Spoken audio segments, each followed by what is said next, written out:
Le Grand Matin Sud Radio, 5h-10h, Patrick Roger, Cécile de Ménibus.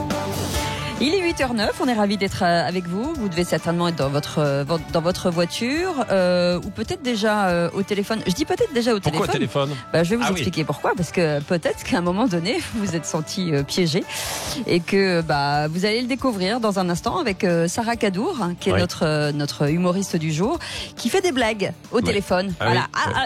Vous allez peut-être pouvoir vous reconnaître, on ne sait jamais. En tout cas, c'est très drôle.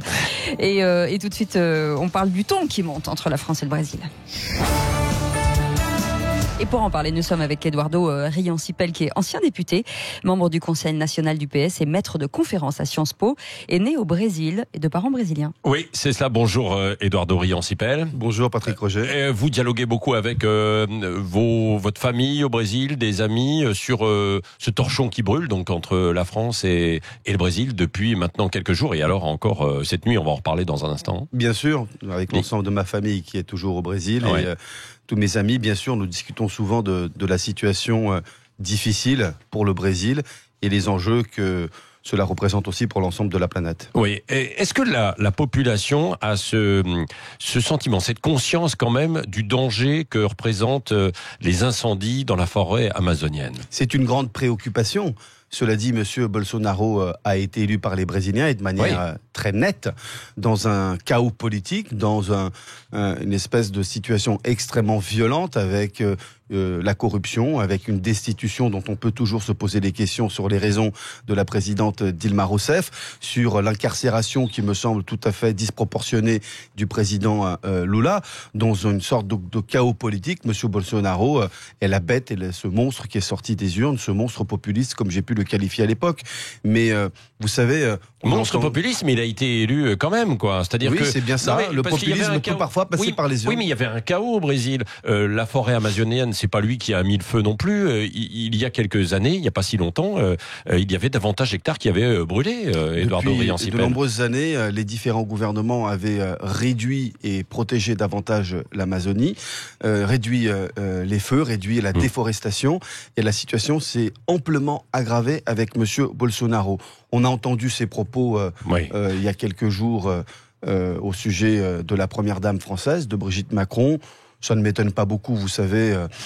Le comportement de M. Bolsonaro est à l'image de sa politique outrancier. Oui, mais là, Emmanuel Macron a dit hier, les Brésiliens méritent mieux, hein, grosso modo, c'est ça.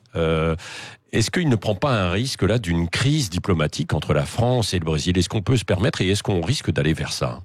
Je l'espère pas. En même temps, j'estime normal que le président de la République réponde.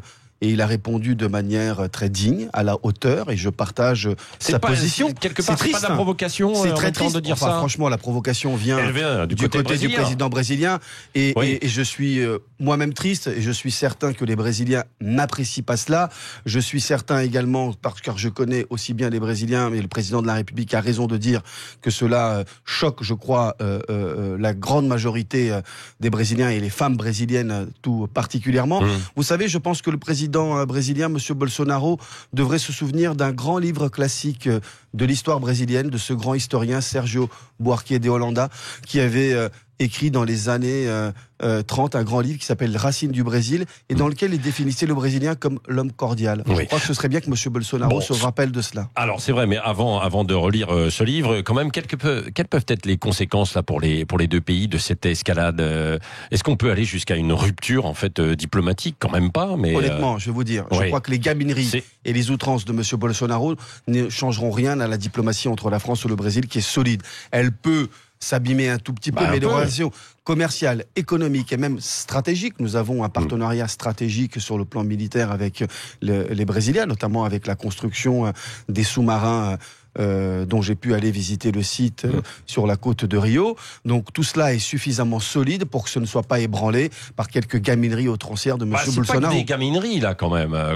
La question a été évoquée, elle est sur la scène internationale, elle fait le tour du monde en fait aujourd'hui. La question la plus grave est celle de l'Amazonie, car là il faudra bien prendre des mesures.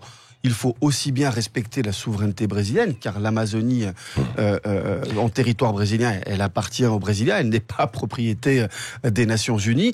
En revanche, c'est un territoire qui concerne, avec un certain nombre d'enjeux, l'ensemble de l'équilibre de la planète. Et je rappelle aussi que l'Amazonie est aussi française, avec la Guyane. Ouais. Et que nous avons aussi, là aussi, à avoir une vision, une stratégie. C'est un immense atout pour la France, et je crois que nous avons une vision, là, à pouvoir porter. Et il est normal que la France fasse part de ses positions quand on voit l'Amazonie brûler pour des raisons totalement folles, pour des raisons de rentabilité, de prédation de cette partie du territoire brésilien, et qui est une catastrophe écologique pour l'ensemble de la planète. Oui, on n'a pas crié au loup de la même manière alors que ça brûle aussi beaucoup en Afrique, qu'on pille en fait des territoires, et que ce sont les Chinois qui sont à la manœuvre. Vous avez raison, je crois que on ne les pointe pas du doigt. Pourquoi on pointe du doigt autant Bolsonaro et un peu moins les Chinois? Il ne faut pas que les Chinois. Il ne faut pas deux poids, deux mesures, vous avez complètement raison. C'est un sujet sur lequel il faut se pencher, c'est-à-dire la déforestation. Ouais. Je crois qu'il y a aussi des questions qui se posent, notamment en Indonésie, et pas uniquement. Je crois que c'est un vrai sujet pour l'avenir, d'où la conférence sur la planète, la COP21, qui avait été tenue à Paris, avec un certain nombre d'enjeux et de règles à respecter.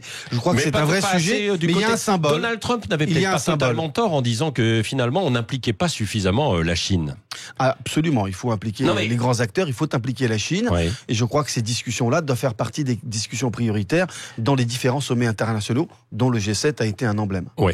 Succès ou pas ce G7 ? Je pense qu'il a été plutôt réussi, il faut être honnête. Oui. Mais bien sûr, le socialiste, vous approuvez donc oui, parce que l'action d'Emmanuel Macron. Oui, parce qu'en politique étrangère, je crois qu'il y a peu de différence entre nous. Ouais. Je suis heureux quand la France est à l'initiative, quand la France peut jouer un rôle de médiation, et je crois qu'on peut être plutôt satisfait de ce moment de politique internationale. Maintenant, les faits nous dirons si cela sera suivi des faits. Oui, une réaction aussi sur une déclaration d'hier soir d'Emmanuel Macron. Il n'y a pas eu de violence policière irréparable en France.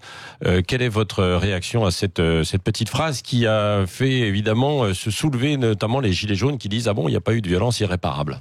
Oui, je peux comprendre, parce qu'il y a des blessures qui, elles, sont irréparables pour les personnes qui ont pu les subir. Les gens qui ont perdu un œil, par exemple, ce n'est pas objectivement réparable, et bien sûr tout cela est triste, mais je crois comprendre à travers les propos du président de la République qu'il parlait qu'on a évité le pire avec des morts à certains moments. Je crois qu'il ne faut pas chercher des polémiques là où il n'y en a pas, il faut essayer d'avancer et répondre à la cause de ce qui a amené justement à la crise des Gilets jaunes, et je pense que c'est une crise très profonde. Les Français demandent à ce qu'on puisse s'occuper de leur avenir, à proposer un futur envisageable, propre, désirable, et je crois que c'est à cela que nous devons aujourd'hui travailler tout ce temps que nous sommes. Il ne faut pas revenir vers les polémiques du passé. Oui, merci Eduardo Riancipel, ancien député, donc membre du Conseil national du Parti socialiste. On prendra des nouvelles aussi dans les jours qui viennent du PS, qui était aux universités d'été, en université d'été à La Rochelle. Il n'y avait pas beaucoup de monde. Là, vous y étiez ou pas ? J'y suis passé. Ah, vous y êtes passé. Bon, d'accord. Rapidement. Simplement passé. Oui. Bon, c'est ça. On en parlera. Merci en tout cas d'être venu ce matin sur Sud Radio, Cécile. Oui, et dans un instant, on vous demandera, sous le ton de l'humour, quel type de conducteur vous êtes. Est-ce que vous êtes plutôt calme ou nerveux, ou courtois ou agité ? En tout cas, certains se reconnaîtront dans des attitudes où peut-être ils auraient aimé qu'on les voit pas tout de suite. Restez avec nous. C'est avec Sarah Cadour. 8h18. Restez dans votre voiture, justement. Bougez pas. Tranquille.